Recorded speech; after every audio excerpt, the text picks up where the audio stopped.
मकान की अगर हम बात करते हैं तो मकान की कई हिस्सों में बांटा जा सकता है उसके कंस्ट्रक्शन को। शुरुआत करेंगे नींव से। नींव एक मकान की सबसे महत्वपूर्ण इकाई है। अगर आप किसी भी मकान की नींव को ठीक से नहीं बनाएंगे तो वो मकान उतना मजबूत नहीं बन सकता है। तो नींव बनाते समय हमेशा ध्यान रखें, पक्की मिट्टी तक आपको नींव लेके जानी है। कम से कम 1.5 मीटर तक नींव की खुदाई होना जरूरी है। और अगर ब्लैक कॉटन सॉइल है तो आपको नींव की गहराई 3 मीटर तक रखनी है। चिनाई करते समय आमतौर से हम बहुत ज्यादा ध्यान नहीं रखते हैं, जबकि चिनाई आपकी बिल्डिंग का एक बहुत महत्वपूर्ण हिस्सा है। वजह, क्योंकि यही वो हिस्सा है जो आपकी पूरी बिल्डिंग के लोड को, नींव को ट्रांसफर करने वाला है। तो चिनाई करते समय हमेशा ध्यान रखें, बेहतर क्वालिटी के ईंट का इस्तेमाल करें। बेहतर क्वालिटी की ईंट की जांच कैसे की जाएगी? बहुत आसान है। 2 ईंटों को हाथ में लें, आपस में बजा के देखें। अगर उसमें से रिंगिंग साउंड यानी कि मेटालिक साउंड, कुछ ऐसी घंटी जैसी आवाज आती है, तो समझ लीजिए आपकी ईंट अच्छी क्वालिटी की है। दूसरा आसान तरीका क्या है? ईंट को पकड़ें और कमर की ऊंचाई से पक्की जमीन पर गिरा दें। अगर आपकी वो ईंट टूट जाती है तो वो ईंट मकान में इस्तेमाल करने लायक नहीं है। साथ ही साथ देखें कि आपकी ईंट ज्यादा पानी ना पीती हो। अगर 15% से ज्यादा पीने वाली ईंट है तो उस तरह की ईंट का इस्तेमाल मकान बनाने में नहीं करना चाहिए, क्योंकि यह मकान को कमजोर करती है। चिनाई करते समय हमेशा ध्यान रखें कि ईंट को बेहतर तरीके से पानी में भिगोकर इस्तेमाल करें। इससे 2 फायदे होते हैं। एक तो ईंट के ऊपर जो धूल, मिट्टी या राख लगी होती है वो हट जाती है। दूसरा, ईंट पहले से पानी पी लेती है। अगर आप सूखी ईंट को मसाले के ऊपर लगाएंगे तो मसाले में जो पानी आपने डाला था वो पानी ये ईंट पी लेती है। और रिएक्शन करने के लिए, सीमेंट की ताकत लाने के लिए जितने पानी की जरूरत होती है, सीमेंट के मसाले में उससे कहीं कम पानी रह जाता है और आपका मसाला कमजोर हो जाता है। बाद में वो आप उसमें पकड़ नहीं कर पाती और आपकी ईंट दीवार में से बाहर निकलने लगती है। अगर आप 9 इंच की दीवार बना रहे हैं तो 1.5 और 1.6 का मसाला लगाइए। अगर आप 4.5 इंच की दीवार बना रहे हैं तो 1.4 का मसाला लगाइए। और जो आप सीलिंग पे प्लास्टर करते हैं, यानी कि नीचे से जो प्लास्टर लेंटर पे किया जाता है, उस पे आपको 1/3 के मसाले की जरूरत पड़ेगी। इसका मतलब है 1 परात सीमेंट, 5 परात रेत। इसको अच्छी तरह से मिलाएं और उसके बाद ही इस मसाले को इस्तेमाल करें। इसके बाद नंबर आता है प्लास्टर का।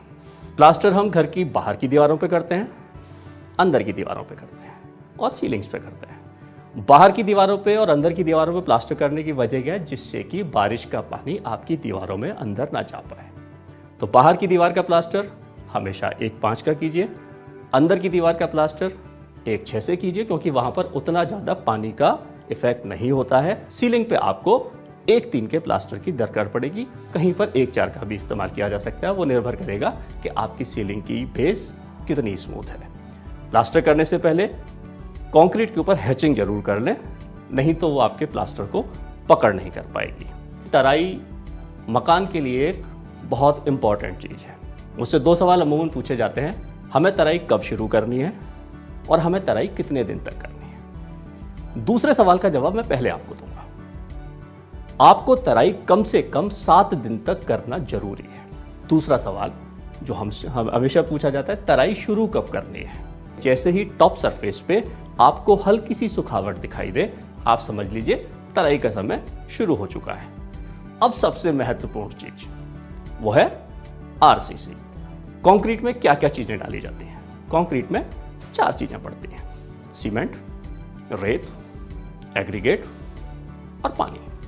और अगर ये आरसीसी है तो उसमें आप सरिये को भी इस्तेमाल करते हैं। तो कुल मिला के 5 चीजों को मिलाकर बनाई जाती है कंक्रीट। शुरुआत करते हैं सीमेंट से।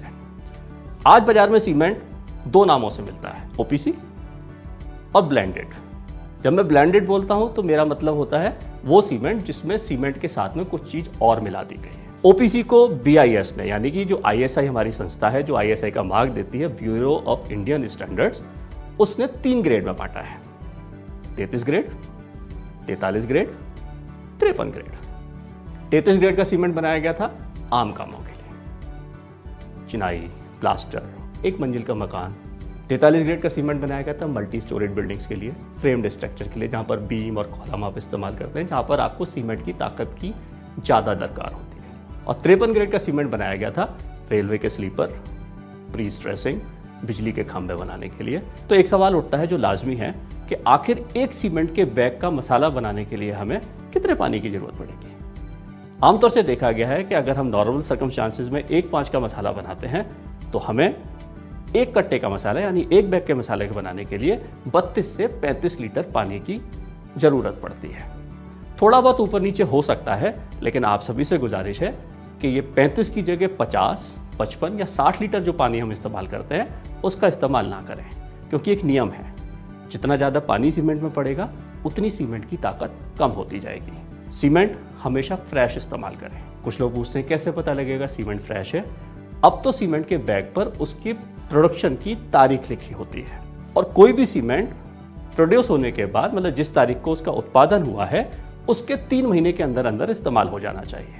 अगर आपका सीमेंट ज़्यादा पुराना है तो टेस्ट करने के बाद ही उस सीमेंट का इस्तेमाल करें और आरसीसी में उस सीमेंट का इस्तेमाल बिल्कुल भी ना करें। एक सवाल जो अभी कई लोगों ने मुझसे पूछा भी है कि ओपीसी ज़्यादा अच्छा होता है या पीपीसी ज़्यादा अच्छा होता है। पीपीसी सीमेंट ओपीसी सीमेंट से ज़्यादा बेहतर होता है।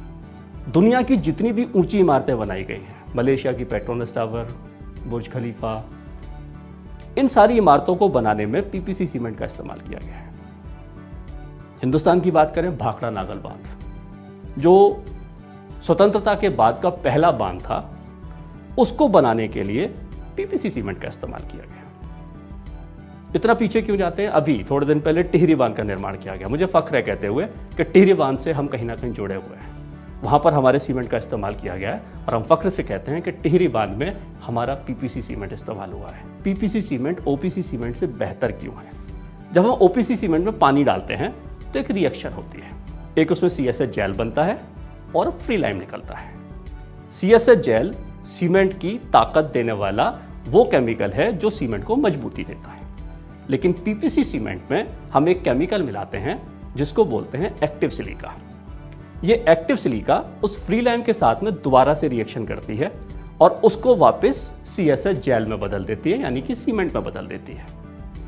तो पीपीसी सीमेंट में आपको 2 बार ताकत मिलती है, एक बार 28 दिन पे और उसके बाद सेकेंडरी रिएक्शन की वजह से जो फ्री लाइम है वो वापस सीमेंट में बदल जाता है, जिसकी वजह से आप बोल सकते हैं कि पीपीसी सीमेंट की ताकत हमेशा बढ़ती रहती है, जबकि ओपीसी सीमेंट की ताकत 28 दिन के बाद लगभग कांस्टेंट हो जाती है। तो आपका मकान दिनों दिन मजबूत होता है अगर आप अपने मकान में पीपीसी सीमेंट इस्तेमाल करते हैं। यह तो बात रही सीमेंट की। दूसरा जो कंक्रीट का इंग्रेडिएंट है वो है सैंड। सैंड भी कंक्रीट की ताकत में एक महत्वपूर्ण रोल अदा करता है।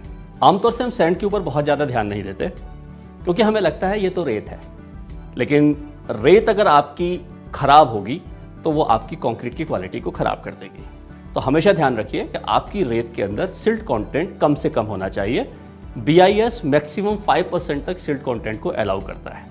इसको जांचने का बहुत आसान सा तरीका है, एक ग्लास लें और उसमें रेत को डाल दें और पानी के साथ उसे मिक्स कर दें। किसी चम्मच या डंडी से उसको हिलाएं और थोड़ी देर के लिए उसको रख दीजिए। आपकी रेत नीचे बैठ जाएगी, सिल्ट दूसरी लेयर में उसके ऊपर बैठेगी और आप उसको मेजर करके देख सकते हैं कि लगभग टोटल वॉल्यूम का कितने परसेंट सिल्ट कंटेंट आपकी रेत में आ रहा है। अगर आपकी रेत में सिल्ट ज्यादा है तो सबसे बेहतर तरीका है कि आप अपनी रेत को धो के इस्तेमाल करें। धुली हुई रेत इस्तेमाल करने से आपकी कंक्रीट की ताकत ज्यादा बेहतर आएगी। तीसरा जो इंग्रेडिएंट होता है कंक्रीट बनाने के लिए वो होता है एग्रीगेट। जब कभी भी आप कंक्रीट बना रहे हो हमेशा ध्यान रखें कम से कम 2 साइज की गिट्टी का इस्तेमाल करें, 10 mm और 20 mm। और दोनों गिट्टी का जो रेशियो रखना है 10 mm को 30% और 20 mm को 70%।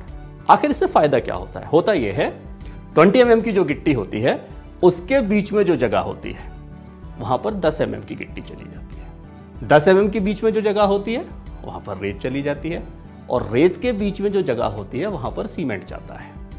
और इस तरह से जो आपकी कंक्रीट बनती है वो ज्यादा मजबूत और ज्यादा ठोस बनती है, जिसकी वजह से आपके मकान की ताकत बढ़ जाती है।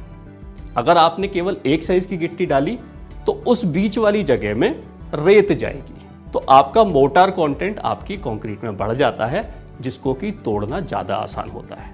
हमेशा ध्यान रखिए जब आप कंक्रीट प्लेस कर रहे हो तो अपने बेलदार को, अपने मजदूर को बोल के रखें कि कंक्रीट 2 से 2.5 फीट की ऊंचाई से ही नीचे गिरनी चाहिए, मतलब तसले को कम से कम कमर के लेवल तक लेके आए और उसके बाद उसको नीचे पोर करें।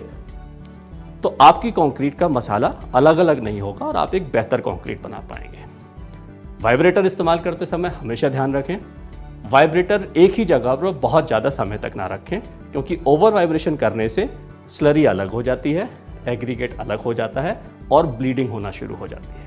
रीइंफोर्समेंट के साथ में कभी भी वाइब्रेटर को टच ना होने दें। कोशिश करें कि वाइब्रेटर आपके रीइंफोर्समेंट से टच ना हो और हमेशा अपने वाइब्रेटर को मसाले में ही लगाएं। कई लोग उसके शटरिंग के ऊपर लगाकर या उसके रीइंफोर्समेंट पे लगा के उसको करते हैं, जो कि एक गलत तरीका है। अब आता है चौथा मेजर इंग्रेडिएंट जो कंक्रीट बनाने में इस्तेमाल होता है, जिसे हम इग्नोर कर देते हैं, वो है पानी। तो हमें जब कभी भी कंक्रीट बना रहे हो तो हमें इस बात का हमेशा ध्यान रखना चाहिए, वही पानी का इस्तेमाल करें जिस पानी को आप पी सकते हो। हमेशा साफ पानी का इस्तेमाल करें। पानी में नमक, चिकनाई नहीं होनी चाहिए, क्योंकि चिकनाई भी सीमेंट की ताकत को कम कर देती है। तो अगर कोई तेल अगर आपके पानी में है तो उस पानी को इस्तेमाल ना करें। अगर आपके पानी में खारापन है तो कोशिश करें कि उस पानी का इस्तेमाल ना करना पड़े, और अगर करना भी पड़ रहा है तो वहां पर कम से कम पीपीसी सीमेंट का इस्तेमाल करें, जो उस खारेपन के जो इफेक्ट्स होंगे उसको काफ़ी हद तक कम कर देता है। तो ये तो रही 4 चीज़ें जो कंक्रीट बनाने के इस्तेमाल होती हैं। 5वीं और महत्वपूर्ण चीज़ है जो आरसीसी में इस्तेमाल की जाती है, वो है रीइंफोर्समेंट। तो बेहतर क्वालिटी के सरिये का इस्तेमाल करें। सरिये में कभी भी जंग ना लगी हो, फ्रेश सरिया होना चाहिए, पुराने सरिये का इस्तेमाल नहीं करना चाहिए। एक आमतौर से जो गलती होती है जब हम सरिया बांध रहे होते हैं, और वो होती है कैंटिलीवर में। कैंटिलीवर छज्जा, वो एक ऐसा लेंटर का हिस्सा जो केवल एक तरफ से टिका होता है, बाकी 2 तरफ उस पर सपोर्ट नहीं होती। आपने देखा है ना, बालकनी बनाने के लिए छज्जा बाहर निकाला जाता है। कई बार हमारे मिस्त्री अनजाने में, ना जानकारी की वजह से, जो हमारा मेन रीइंफोर्समेंट होता है उसी को आगे एक्सटेंड कर देते हैं, उसे आगे बढ़ा देते हैं। अगर आपके छज्जे की चौड़ाई 2.5 से 3 फीट से ज्यादा है तो हमेशा रीइंफोर्समेंट में बैंड डाल के आपको अपने सरिये को ऊपर ले जाना होगा। कैंटिलीवर में या छज्जे में सरिया हमेशा ऊपर डाला जाता है, जबकि जो आपका मेन लेंटर होता है उसमें सरिया हमेशा नीचे डाला जाता है। तो जब कभी भी आप कैंटिलीवर छज्जा बना रहे हो, हमेशा ध्यान रखें कि आपको अपने सरिये में एक बैंड डालना है और बैंड डालने के बाद सरिये को ऊपर ले जाना है। रीइंफोर्समेंट को हमेशा कवर जरूर दें। ये आपके सरिये की उम्र को बढ़ाती है, सरिये में जंग नहीं लगती, क्योंकि जैसे ही सीलन जाती है सरिये में जंग लगना शुरू होती है और आपका सरिया फूलने लगता है, जिससे आपके लेंटर में क्रैक आता है और उसकी उम्र कम हो जाती है। लेकिन कवर ब्लॉक लगाने से आपके सीलन नहीं जा पाती सरिये तक और आपका सरिया ज़्यादा दिन तक टिकता है और आपके मकान की मजबूती बढ़ती है। एक सवाल जो आपके दिमाग में आ रहा होगा कि यहां से जाने के बाद अगर हमें कोई परेशानी आती है तो हम क्या करें? आप कोई भी सीमेंट इस्तेमाल करते हो, क्योंकि हम यहां आपसे सीमेंट बेचने नहीं आए हैं, हम यहां आए हैं आपसे मिलने, आपसे एक रिश्ता बनाने। अगर आपको कोई भी तकलीफ आती है और आपको कोई भी समस्या है मकान से संबंधित, आपके लिए सबसे बेहतर तरीका है आप हमारे डीलर के पास जाएं और अपनी समस्या उसे बताएं।